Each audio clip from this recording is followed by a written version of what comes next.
Di antara lekuk perbukitan Jawa Barat, ketika fajar masih berbisik pelan kepada bumi.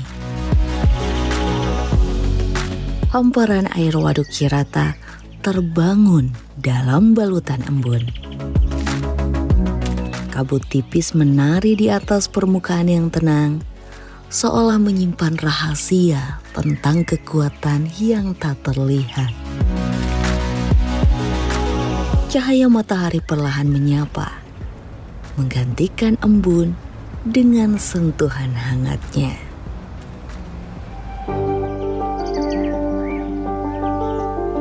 Di balik keheningan pagi, berdiri megah PLTA Cirata. Denyut nadi energi yang mengalirkan terang bagi jutaan kehidupan.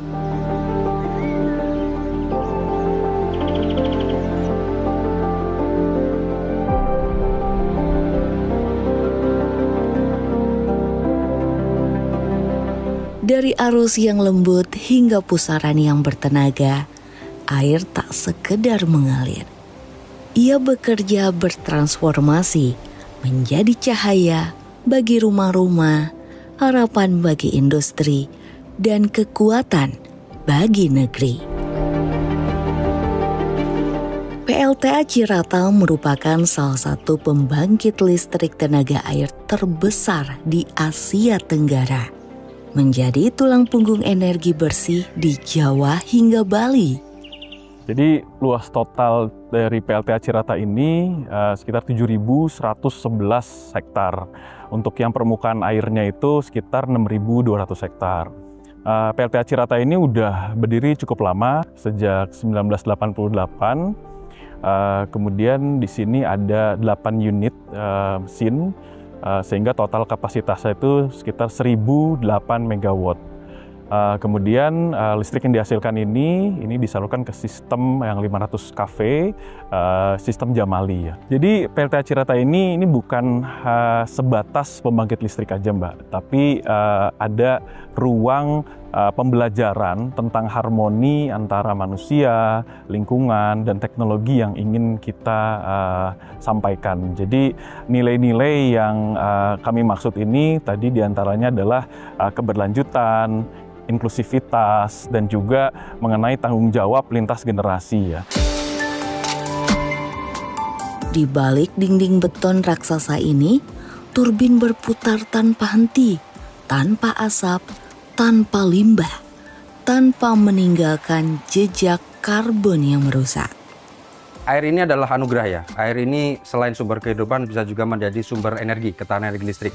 Jadi air ini kita tampung di waduk, di dam. Kemudian di dam ini masih berupa energi potensial. Kemudian di dalam energi potensial ini kita alirkan melalui tunnel-tunnel, terowongan-terowongan, di mana satu headrest tunnel kita melayani 2 unit. Kemudian disalurkan melalui penstock, pipa pesat. Pipa pesat kita ke miringan 60 derajat. Kemudian di situ dari energi potensial tadi dirubah menjadi energi kinetik. Setelah energi kinetik disalurkan, dihubungkan dengan turbin. Di turbin ini dari kinetik kita ubah menjadi energi mekanik, energi gerak putar. Kemudian turbin kita shaftnya kita kopling dengan generator. Dari generator itulah berubah menjadi energi listrik. Jadi energi listrik yang kita hasilkan itu adalah benar-benar dari air. Kemudian di Cirata ini ada 8 unit turbin, 8 unit generator, di mana per unitnya ini berkapasitas 126 megawatt dengan total 1.008 megawatt menjadi PLTA yang terbesar di seluruh Indonesia. PLTA Cirata ini menyumbang kurang lebih 1 tahun itu 14.000 GWh energi tahunan kita. Sama halnya dengan mereduce karbon itu setara 14.350 untuk karbon. Jadi kita salah satu penyumbang energi bersih, kita mengurangi emisi karbon CO2 di efek kaca kita. Tentunya karena kita airnya adalah anugerah ya, jadi kita sangat tergantung dengan ketersediaan air. Nah, tantangan kita adalah variasi musim kita ini banyak berubah sepanjang tahun, di mana terkadang pola keringnya lebih banyak daripada pola basah, kemudian pola basah kemungkinan juga lebih banyak daripada pola kering. Jadi tantangan kita adalah bagaimana cara kita mengatur porsi operasi kita agar ketersediaan energi kita itu selalu tercukupi sepanjang tahun. Artinya apa Mbak? Artinya kita harus menjaga aliran air kita dari hulu, kita usahakan selalu tersedia, kemudian kita bisa mengatur pola efisiensi dari pengoperasian unit kita. Tentunya kita tidak bisa mengoperasikan sendiri. Jadi di atas kita itu ada regulasi namanya pusat pengatur beban. Pengaturan energi listrik Cirata ini, start maupun stop, kapan operasi, kapan dia standby, itu diatur oleh teman-teman P2P dari PLN Gandul.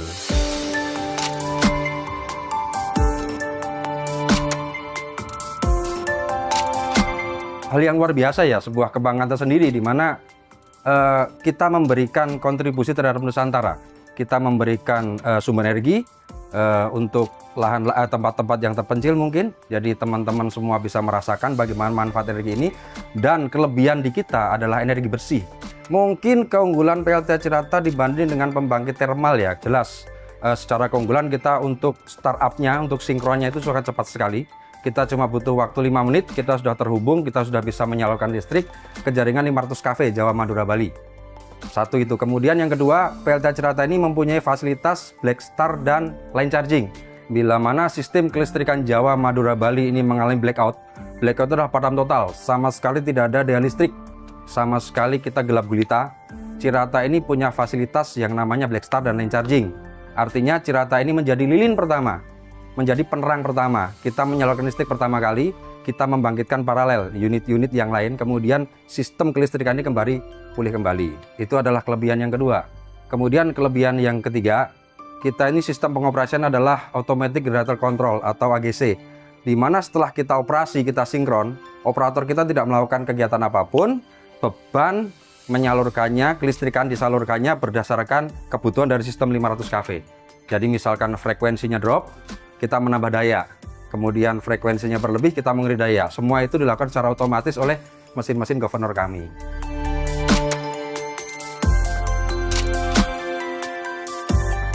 Jadi beberapa keunggulan Cirata yang tadi disebutkan, yang paling utama adalah bahwa peran Cirata ini adalah penyangga beban Jawa Madura Bali dengan sistem AGC tadi, di mana kita beroperasi, kita tidak perlu ada perlakuan dari operator, beban kita langsung mengikuti kebutuhan dari sistem di luar yang membutuhkan.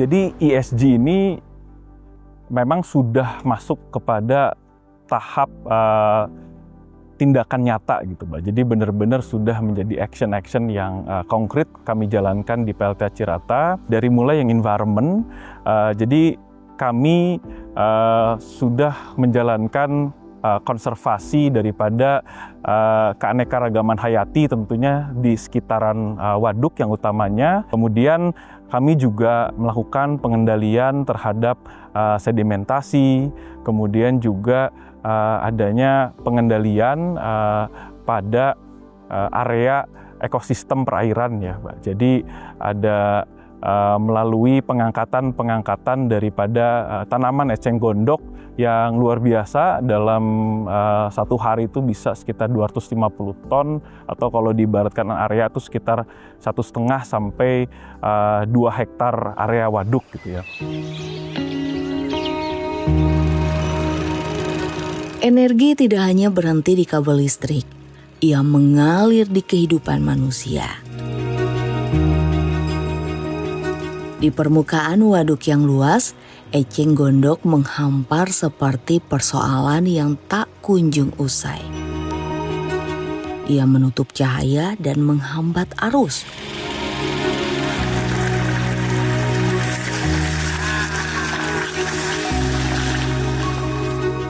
Namun di tangan-tangan terampil warga, kisah itu berganti arah. Bersama PLTA Cirata, melalui semangat lingkungan sosial dan tata kelola yang berkelanjutan, tanaman yang dulu dianggap masalah, kini dianyam menjadi berkah.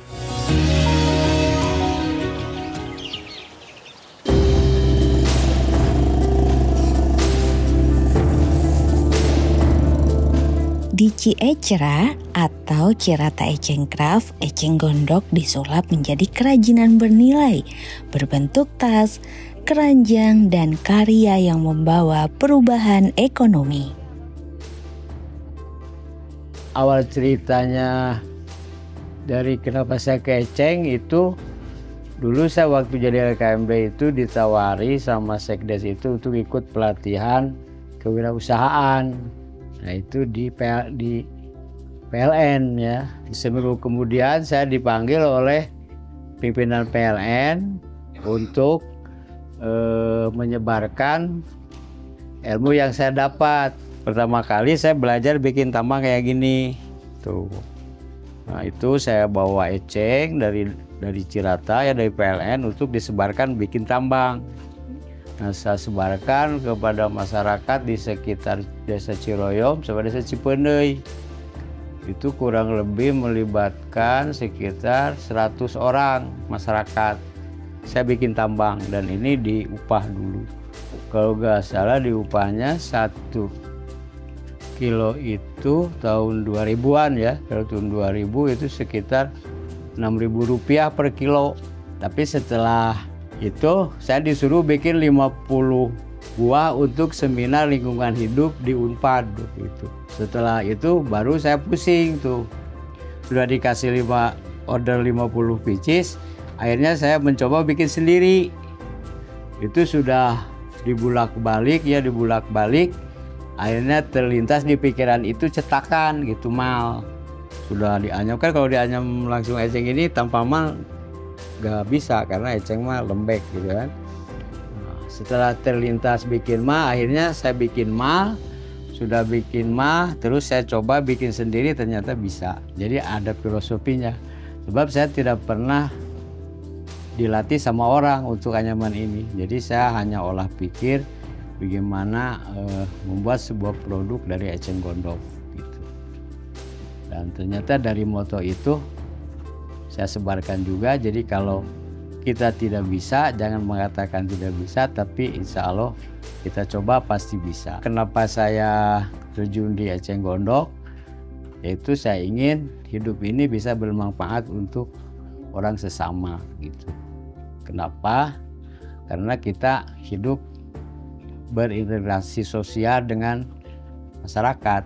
Akhirnya kita harus bisa memberikan sesuatu yang bermanfaat bagi kehidupan mereka. Sehingga dari 2013, alhamdulillah sampai hari ini kita masih melakukan kegiatan ini. Walaupun tanpa modal cash yang besar gitu, tapi dengan kemauan keras ya alhamdulillah bisa berjalan lah. Nah kesininya alhamdulillah juga kita mendapat support yang cukup besar dari PLN Nusantara Power ya, UP Cirata.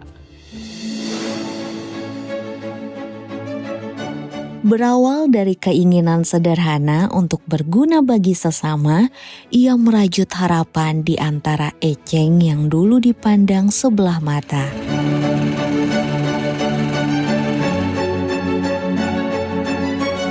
Hingga tangan-tangan baru menemukan pekerjaan dan menumbuhkan harapan bagi banyak kehidupan.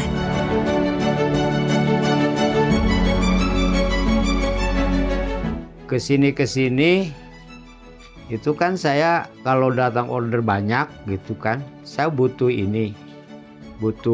pekerja banyak. Akhirnya saya mandiri melakukan pelatihan. Di samping pertama ya merekrut yang sudah dilatih lama gitu ya melalui PLN, ada yang pelatihan baru yang sengaja dilaksanakan oleh saya pribadi. Ya, produknya banyak sih, kalau tas kita tuh bisa sampai 15 desain ya. Terus kalau motif kita punya 5 motif anyaman. Karena anyaman dari eceng gondok ini melebihi dari bahan-bahan lain. Itu bisa dibikin berbagai jenis barang gitu ya. Baik untuk home decor maupun untuk tas. Hanya kalau di anyaman itu harus tumbuh pertama inovasi baru, juga gagasan-gagasan baru bagaimana membuat sebuah karya yang inovatif. Setiap anyaman yang terlahir dari tangan-tangan sederhana dan hati yang bekerja lebih keras dari sekedar merangkai serat, ada kebahagiaan yang tak selalu terucap saat satu persatu warga mulai merasakan perubahan dapur kembali mengepul, kebutuhan harian terpenuhi, dan harapan tumbuh perlahan.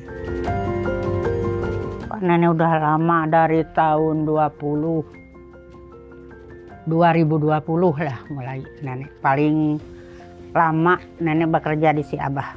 Buat nenek sih, si Abah itu sebagai penerang hidup ya.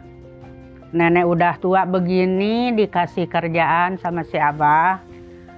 Ada kegiatan, nenek udah tua, gak bisa kerja kemana-mana, cuman di rumah.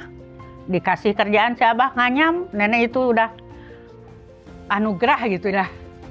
Udah bahagia buat makan nenek sehari-hari. Abah nenek udah tak punya suami, punya anak doang gitu.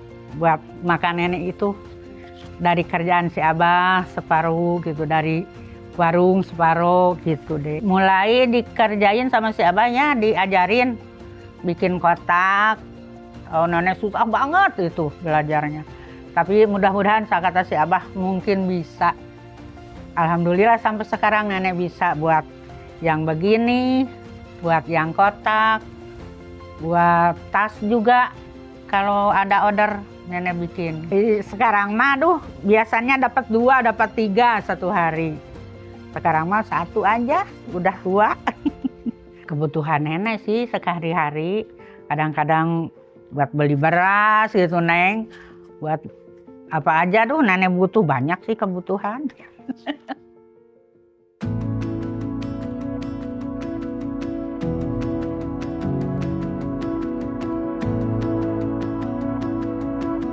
Saya hanya ingin bisa bermanfaat untuk mereka.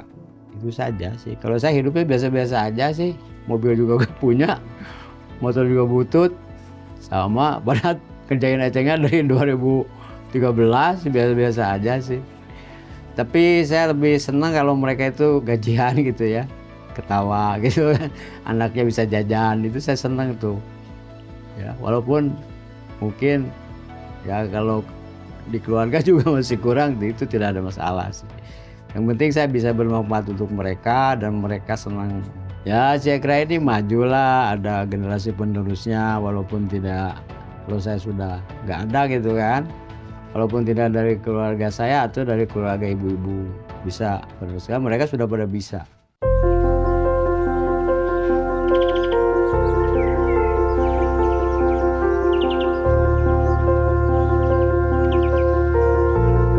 Di balik gemuruh turbin dan aliran air yang tak pernah lelah, ada komitmen yang dijaga dengan hati. Bukan hanya tentang menghadirkan energi bagi negeri, tetapi tentang merawat alam yang memberi, mengelola setiap jejak limbah dengan tanggung jawab, serta memastikan setiap insan yang bekerja di dalamnya tumbuh dalam rasa aman.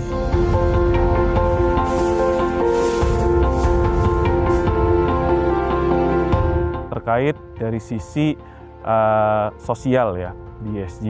Jadi di Cirata ini kami berupaya untuk dapat membuat program-program yang inklusif.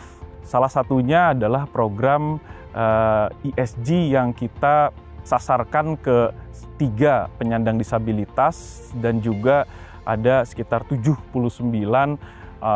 orang dengan kelompok rentan gitu ya.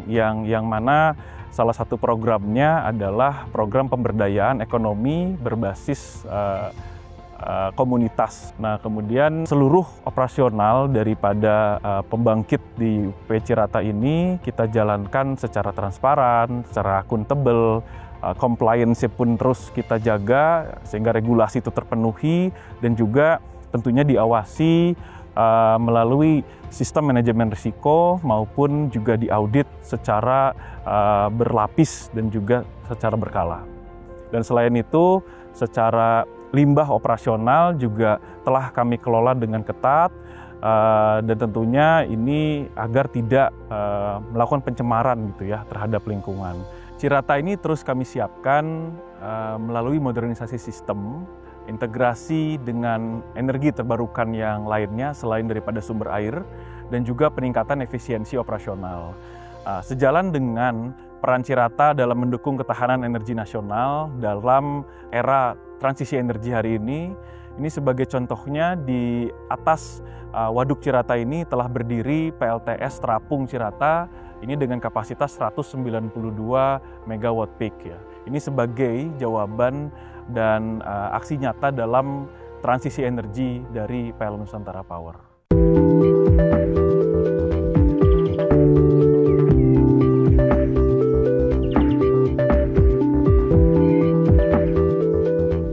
Kami sebagai pengelola PLTA Cirata juga dipersiapkan dan juga harus mampu menjawab kebutuhan energi masa depan dengan kita mengakselerasi energi baru terbarukan secara terintegrasi. PLTA Cirata terus berusaha mengembangkan dan terus menumbuh kembangkan CSR baru.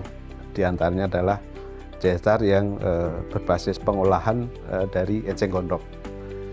Yang sudah kita laksanakan dan terus akan kita kembangkan adalah berupa kita bekerjasama dengan masyarakat sekitar untuk bisa mengubah eceng gondok menjadi kerajinan. Kemudian selain menjadi kerajinan juga diolah juga sebagai pakan ternak. Kemudian di saat yang sama juga kami mengembangkan solusi berbasis alam melalui program penghijauan dengan tanaman kaliandra yang merupakan tanaman yang memang secara kalori kaliandra merupakan yang sangat potensial bisa dikembangkan menjadi bahan bakar biomasa untuk di PLTU, sehingga nantinya juga bahwa dengan pemanfaatan kaliandra sebagai biomasa ini juga akan mengurangi ya konsumsi bahan bakar yang berbasis pada bahan bakar fosil. Yang kami terapkan di UP Cirata terkait juga program-program well-being kami jalankan secara konsisten dan juga untuk menjaga kesehatan para karyawan, juga mempererat kebersamaan karyawan, juga tentunya di dalam kepastian juga kita bisa nantinya harapan kami bisa meningkatkan produktivitas pegawai.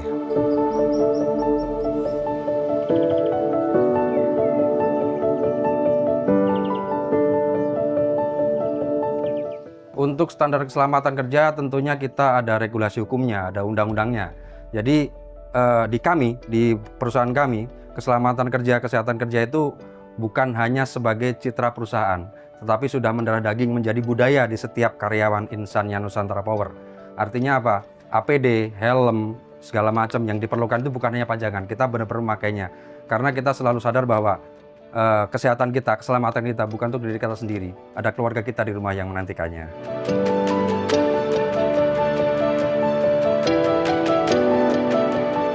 Kalau dari sisi karyawan, sebetulnya dengan adanya program well-being ini kita menjadi lebih sehat ya, lebih sehat dalam artian mengerjakan pekerjaannya itu dengan performa yang lebih baik, lalu lingkungan kerjanya juga lebih baik juga. Karena kita ini dari program well-being-nya ada yang dilaksanakan rutin setiap minggu, di mana kita memang diperbolehkan untuk melaksanakan program kesehatan seperti berolahraga. Nah itu kan di satu sisi itu memberikan ruang bagi kami untuk istirahat sejenak dari pekerjaan yang ada. Lalu juga kami diberikan ruang untuk membentuk capacity building bersama teman-teman sehingga solidaritas dari teman-teman di PLTA Cirata ini juga tetap terjaga. Nah selain dari well-being yang dari sisi fisik, kami juga ada untuk kerohanian. Nah di kerohanian ini biasanya memang selalu ada kajian di setiap minggunya, baik untuk yang Islam ataupun yang non-Islam. Selain itu biasanya memang kami dari tim SDM ini selalu membuat talk atau mungkin misalnya bersama-sama untuk sharing knowledge, baik itu tentang finansial ataupun memang apa yang dibutuhkan oleh karyawan, sehingga apa yang didapatkan oleh karyawan ini tidak terbatas hanya tentang apa yang dilaksanakan ataupun apa yang menjadi job desk mereka, tetapi juga apa yang di luar itu sebagai bekal mereka untuk kedepannya.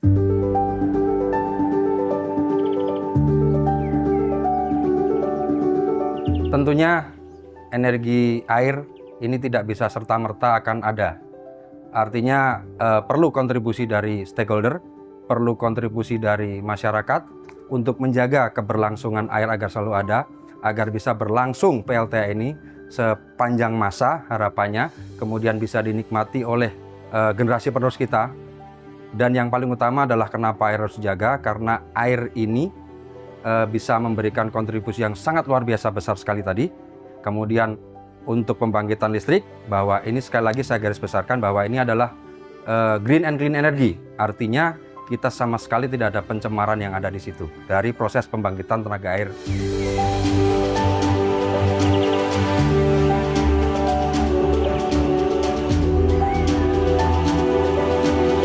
Energi yang menghidupkan adalah energi yang memberi terang tapi tidak merusak dan menggerakkan ekonomi tanpa meninggalkan siapapun gitu ya, masyarakat ataupun lingkungan.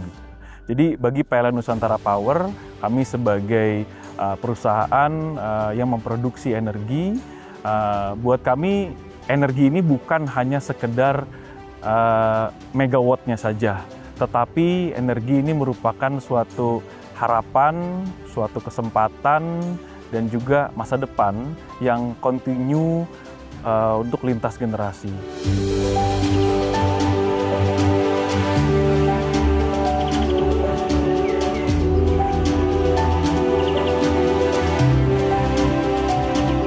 Kami ingin generasi muda ini percaya bahwa masa depan dari energi Indonesia ini ada di tangan mereka, teman-teman semua. Energi berkelanjutan ini bukan mimpi, ini nyata. Kami Nusantara Power telah lakukan, dan ini bisa dikelola dan bisa menjadi jalan bagi Indonesia menuju kemandirian dan juga keadilan energi yang menghasilkan ketahanan daripada energi nasional. Dan PLN Nusantara Power ini berada di garda terdepan dalam pembangunan unit pembangkit yang ramah lingkungan di seluruh Indonesia, yang tentunya ini pun sejalan dengan amanah daripada RUPTL 2024.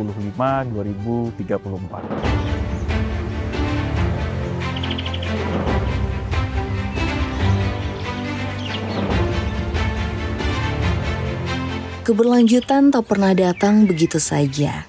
Ia tumbuh dari niat baik yang dijaga, serta dari tata kelola yang teguh dan dijalankan dengan penuh tanggung jawab. Di balik denyut kerja PLTA Cirata, ada komitmen yang dirawat hari demi hari.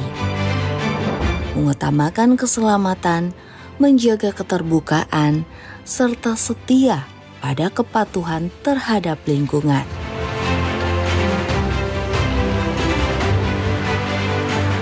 Tata kelola yang baik bukan sekedar deretan aturan, melainkan bentuk kepedulian yang nyata untuk mereka yang hidup hari ini dan generasi yang akan melanjutkan langkah esok hari.